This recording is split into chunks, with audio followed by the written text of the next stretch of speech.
Savannah Martinez walked home after work. The alley behind Morrison's diner was quiet. Her shift had run late again. The last bus would leave soon.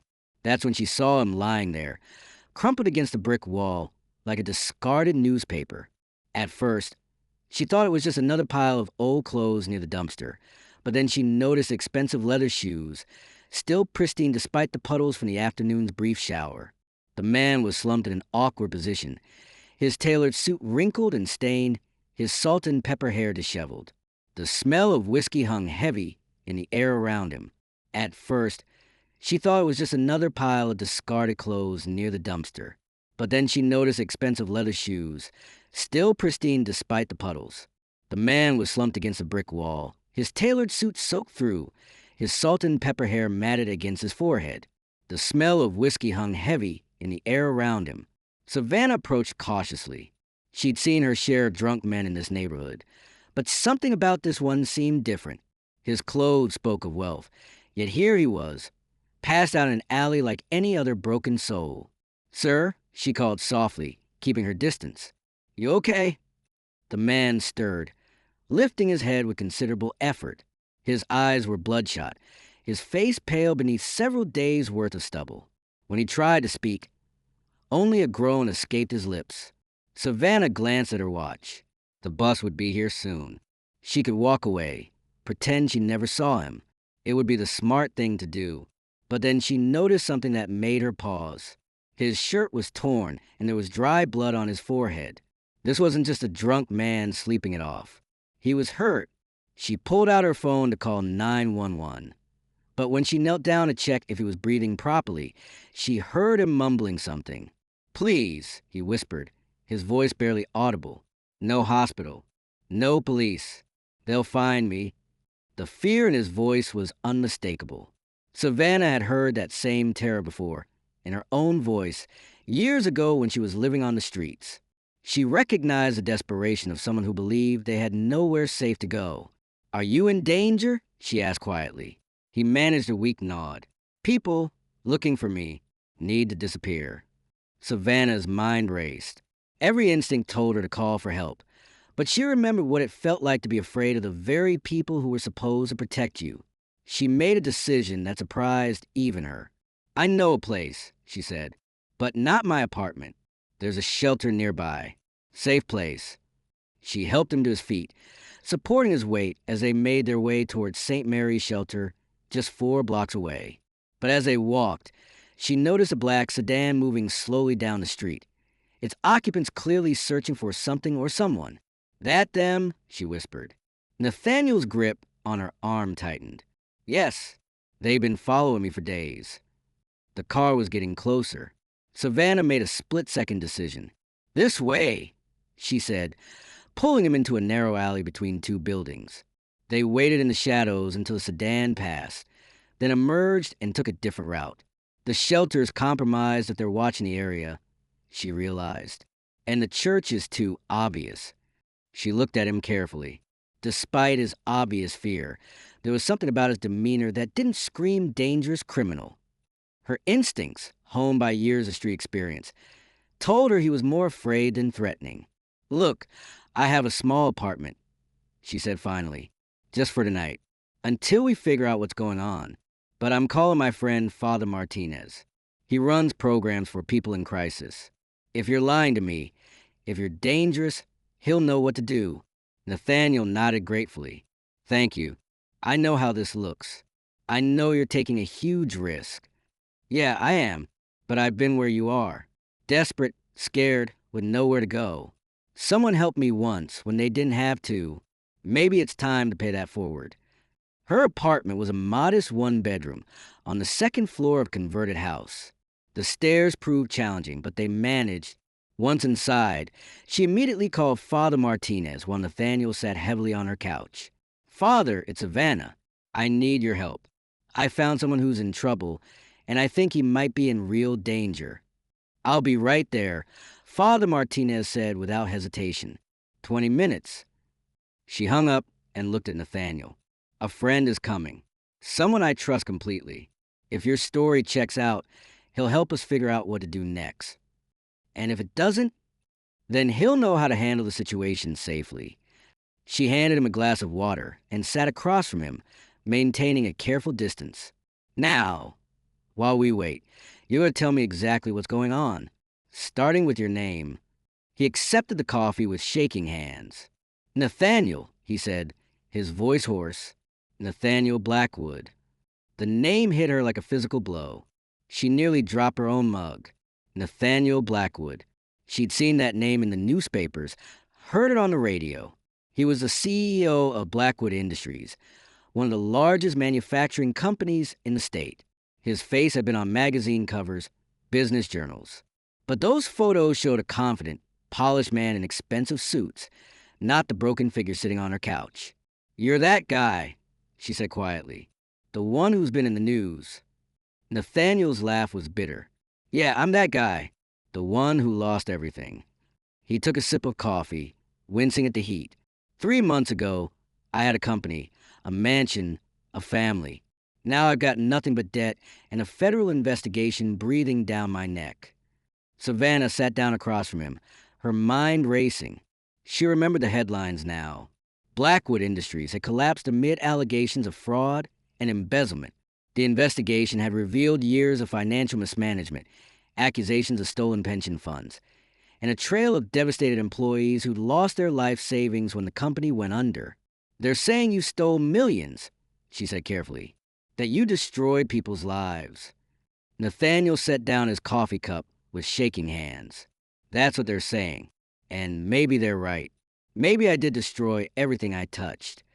His voice cracked. "My wife left me. My daughter won't return my calls. The FBI froze all my accounts. I've been living in my car for 2 weeks. But did you do it?" Savannah asked, "Did you really steal that money?" He looked at her with hollow eyes. "I don't know anymore. I signed so many documents, trusted so many people. My business partner, my accountant, my lawyers. They all assured me everything was legal, everything was above board. But when the investigation started, they all pointed their fingers at me." There was something in his voice, a genuine confusion that made Savannah pause. She'd expected arrogance, defiance, maybe even anger. Instead, she heard the voice of a man who seemed as lost as she'd initially thought. "I know what people are saying about me," Nathaniel continued. "Rich CEO screws over his workers to buy another yacht. But I never owned a yacht. I drove the same car for 8 years. I lived in the same house for 15 years. I wasn't living some lavish lifestyle." Savannah studied his face. Either he was an incredibly good liar, or there was more to this story than the newspapers had reported. "What about your family? Your daughter?" Nathaniel's expression crumbled. "Melody is 23. She's a teacher, just like her mother was. She believed in me, defended me to her friends when the story first broke. But as more evidence came out, as more people came forward with their stories of lost savings and ruined retirements," he trailed off, staring at his hands. "How do you look your daughter in the eye when she thinks you're a monster?" The apartment fell silent, except for the hum of the refrigerator. Savannah found herself in an impossible position. Here was a man who might be one of the most despised figures in the state, sitting in her living room, looking more broken than anyone she'd ever seen. "I have to ask," she said gently, "why were you in that alley? What happened tonight?" Nathaniel's hands trembled as he reached into his jacket pocket. He pulled out a crumpled piece of paper, smoothing it out on the coffee table. It was a newspaper clipping dated just 3 days ago. The headline read, "Blackwood employee suicides linked to pension fund collapse." "Harold Grayson," Nathaniel whispered, 62 years old. "Worked for my company for 37 years. Lost his entire retirement when we went under. He had a wife with dementia, medical bills he couldn't pay." His voice broke. "He killed himself rather than face bankruptcy." Savannah felt a chill run down her spine. "And you blame yourself." "I signed the documents that allowed his pension fund to be invested in high-risk derivatives. I approved the strategy that put everything at risk. Maybe I didn't understand all the financial details, but I was the CEO. The buck stops with me. So you decided to drink yourself to death in an alley?" Nathaniel looked up at her, and she saw tears in his eyes. "I thought about it. I really did. But I'm too much of a coward to do what Harold did. So I bought a bottle of whiskey and tried to drink away the guilt. When I woke up in that alley, I figured I'd just lie there until someone found me or didn't. The story felt too raw, too real to be fabricated.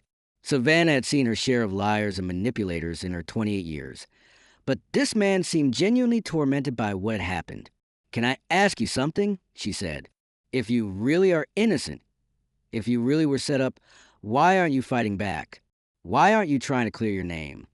Nathaniel's laugh was hollow. "With what? I can't afford a lawyer. My assets are frozen. My former partner, Richard Crawley, is claiming I masterminded the whole thing. He's got teams of lawyers and accountants backing up his story. I've got nothing but my word, and nobody wants to hear it. What about evidence? Documents? Emails? Something that could prove your innocence?" "There might be," he said slowly. "There's a safe deposit box that Richard doesn't know about. I kept personal copies of some sensitive documents there, just in case. But I haven't been able to get to it. I've been too afraid, too drunk, too broken to even try." Savannah stood up and walked the window, looking out at the quiet street below. Her mind was racing with possibilities, with questions that needed answers. She thought about Harold Grayson, about all the other employees who'd lost everything. She thought about Nathaniel's daughter, who might be mourning the father she thought she'd lost to greed. "I'll help you," she said suddenly, turning back to face him. Nathaniel stared at her as if she'd spoken in a foreign language. "What?" "I'll help you get to that safe deposit box. I'll help you find the evidence you need. And if you're telling the truth, I'll help you fight back." "Why would you do that? You don't even know me." Savannah sat back down, leaning forward earnestly. "Because I've been where you are. Maybe not exactly, but I know what it's like to lose everything, to feel like the whole world is against you. And I know what it's like to have someone throw you a lifeline when you need it most." She paused, gathering her thoughts. 5 years ago, I was a drug addict. I'd lost my job, my apartment, my family. I was living on the streets, stealing to survive. One night, I collapsed outside a church, and the pastor found me. He didn't call the police. He didn't lecture me. He just helped me get clean and gave me a chance to start over. Nathaniel listened intently, his expression shifting from despair to something that might have been hope. That pastor, Father Martinez, he used to say that sometimes God puts us in exactly the right place at exactly the right time to help someone who needs it. Maybe that's what happened tonight. Maybe I was supposed to find you in that alley. "You're taking a huge risk," Nathaniel said. "If I'm lying, if I really am guilty, you'd get dragged into this mess." "Then don't lie to me," Savannah said firmly. "Tell me the truth, the whole truth, and let me make my own decision." Nathaniel took a deep breath. "The truth is, I trusted the wrong people. I was so focused on keeping the company growing, on preserving jobs, that I didn't pay close enough attention to financial details. Richard Crawley was my CFO, my best friend since college. When he came to me with investment strategies that could boost our pension fund returns, I trusted him. When he showed me documents that seemed to make sense, I signed them. But you suspect he was setting you up?" "I know he was. About 2 weeks before everything collapsed, I found some emails on his computer by accident. He was corresponding with someone about phase 2 of their plan and making sure N takes the fall when this goes south.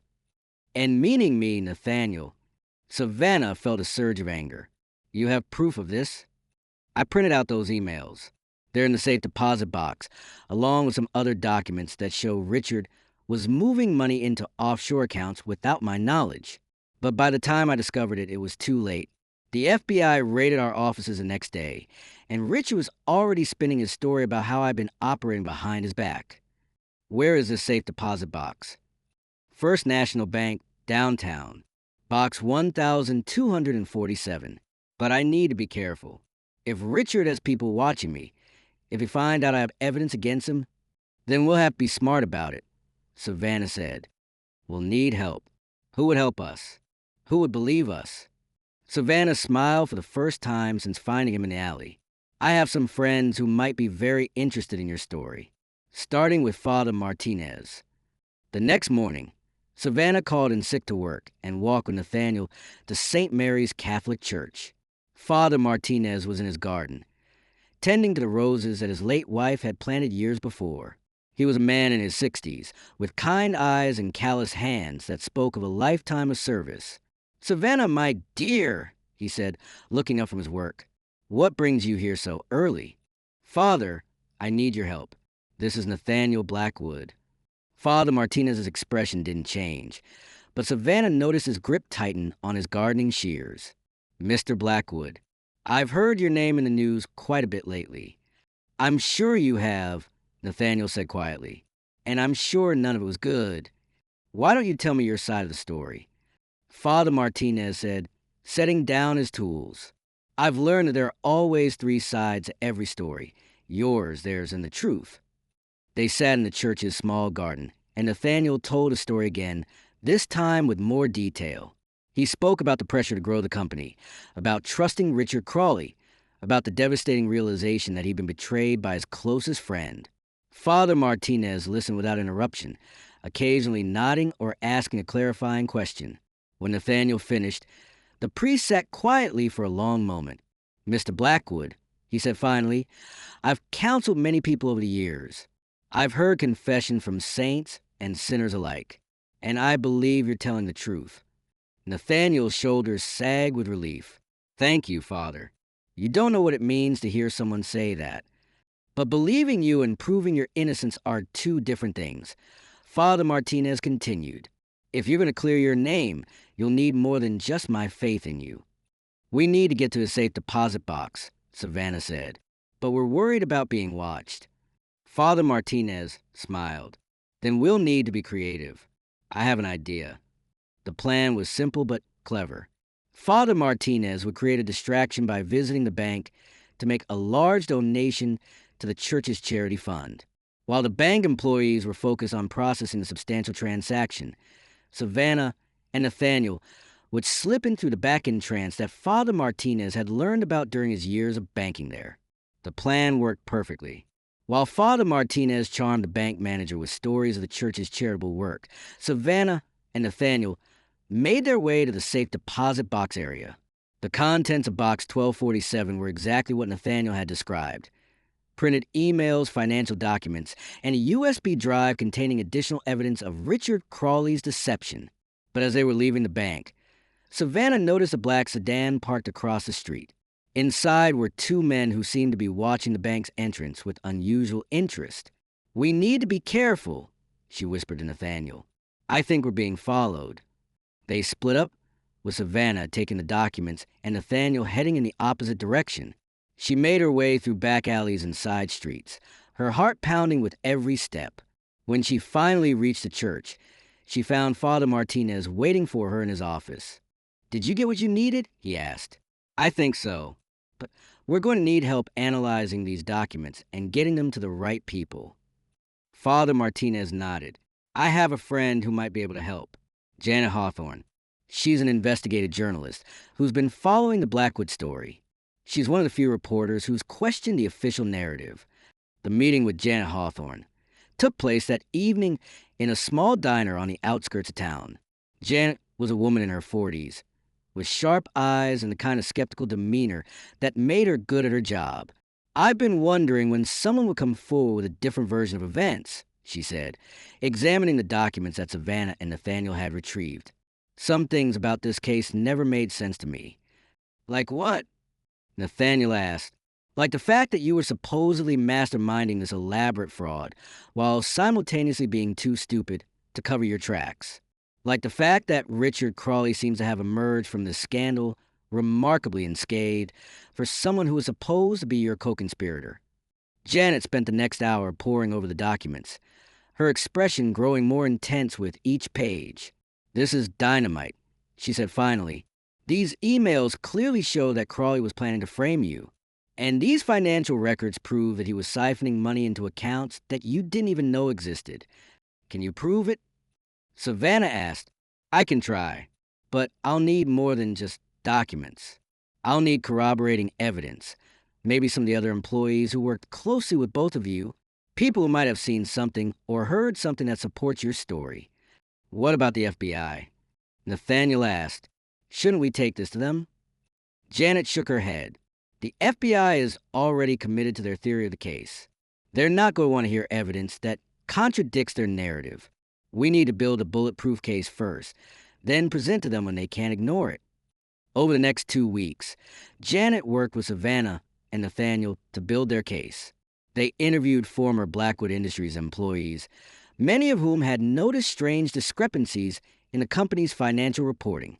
They uncovered more evidence of Richard Crawley's deception, including testimony from a bank employee who remembered Crawley opening accounts without Nathaniel's knowledge. But the breakthrough came from an unexpected source. Melody Blackwood, Nathaniel's daughter, had been conducting her own investigation into her father's case. She'd been hurt and angry, but she couldn't reconcile the loving father she'd known with the monster portrayed in the media. I went through Dad's personal papers, she told Savannah during a secret meeting. I found something that might be important. She produced a small notebook that Nathaniel had kept, documenting his concerns about the company's financial practices. The entries, dated months before the collapse, showed that he'd been questioning Richard Crawley's decisions and had asked for additional oversight of the pension fund investments. This proves that he was trying to protect the employees, not steal from them, Melody said, tears in her eyes. I'm such a fool for doubting him. You're not a fool, Savannah said gently. You're a daughter who was presented with terrible evidence against someone you loved. Anyone would have had doubts.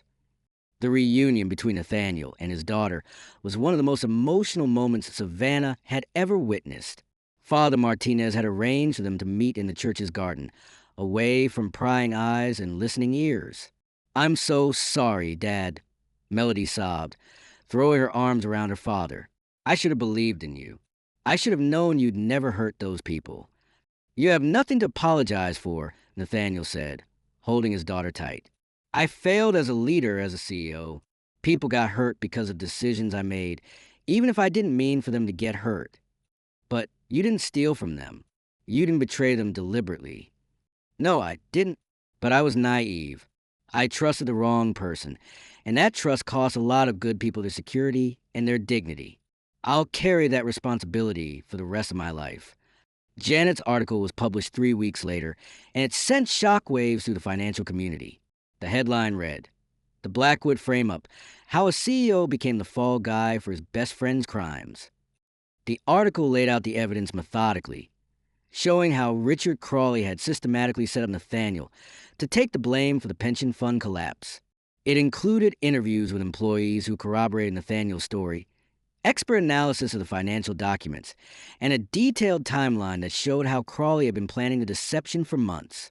Within days of the article's publication, the FBI reopened their investigation. Richard Crawley was arrested trying to board a flight to the Cayman Islands, where he'd apparently been planning to access the offshore accounts where he'd hidden the stolen money. But the vindication came too late for Harold Grayson and the other employees who'd lost everything in collapse. At Harold's widow's request, Nathaniel attended a memorial service for her husband.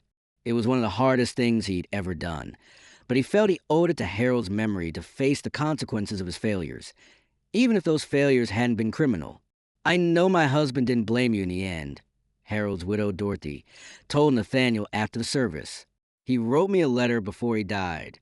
He said he'd been reading about the case, and he was starting to think that maybe you'd been set up too. He said he was sorry for the angry things he'd said about you in the newspapers. The letter Dorothy showed him was brief but heartbreaking. Harold had written, Dorothy, I've been thinking about Mr. Blackwood.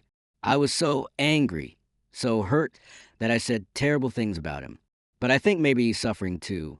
Maybe we were both victims of something bigger than either of us understood. Nathaniel broke down reading those words. Even in his final days, facing financial ruin and despair, Harold Grayson had found in his heart to extend forgiveness to the man he'd initially blamed for his troubles. The legal proceedings took another 6 months, but in the end, Richard Crawley was sentenced to 15 years in federal prison for fraud, embezzlement, and conspiracy. Most of the stolen money was recovered and returned to the pension fund, though it couldn't undo the damage that had been done to people's lives. Nathaniel was fully exonerated, but he chose not to return to the corporate world. Instead, He used his settlement from the wrongful prosecution to start a foundation that helped victims of corporate fraud. He also became an advocate for financial transparency and corporate governance reform. "I can't undo what happened," he told Savannah one evening as they sat in Father Martinez's garden. "I can't bring Harold back or erase the pain that so many people went through. But I can spend the rest of my life trying to make sure it doesn't happen to anyone else." Savannah smiled, watching as Nathaniel worked alongside Father Martinez to plant new roses in the garden. 6 months ago, she found a broken man in an alley, someone who'd lost all hope and faith in humanity. Now she saw someone who'd found a new purpose, a new way to serve others. "You know what the funny thing is?" she said to Father Martinez as they watched Nathaniel carefully tend to a new rose bush. "I thought I was saving him that night, but I think maybe he saved me too." "How so?" "I've been going through the motions of living, working my job, paying my rent, but not really believing that I could make a difference in the world. Helping Nathaniel fight for his innocence, seeing what we could accomplish when we worked together, it reminded me that ordinary people can do extraordinary things." Father Martinez nodded. "That's the thing about grace, my dear. It flows in both directions. The person who offers help is changed just as much as the person who receives it." As the sun set over the garden, casting long shadows across the carefully tended flowers, Savannah reflected on the strange journey that had brought them all together. A moment of compassion in an alley had led to a friendship that had changed multiple lives. It had restored a father to his daughter, cleared an innocent man's name, and brought a criminal to justice. But more than that, it had reminded all of them that in a world that often seemed driven by greed and selfishness, there were still people willing to take risks for strangers, to fight for justice, and to believe in redemption. Nathaniel looked up from his gardening, dirt on his hands and hope in his eyes. "Thank you," he said simply, "for everything. Thank you for teaching me that sometimes the person who looks like they need saving is actually the one who's going to save you," Savannah replied.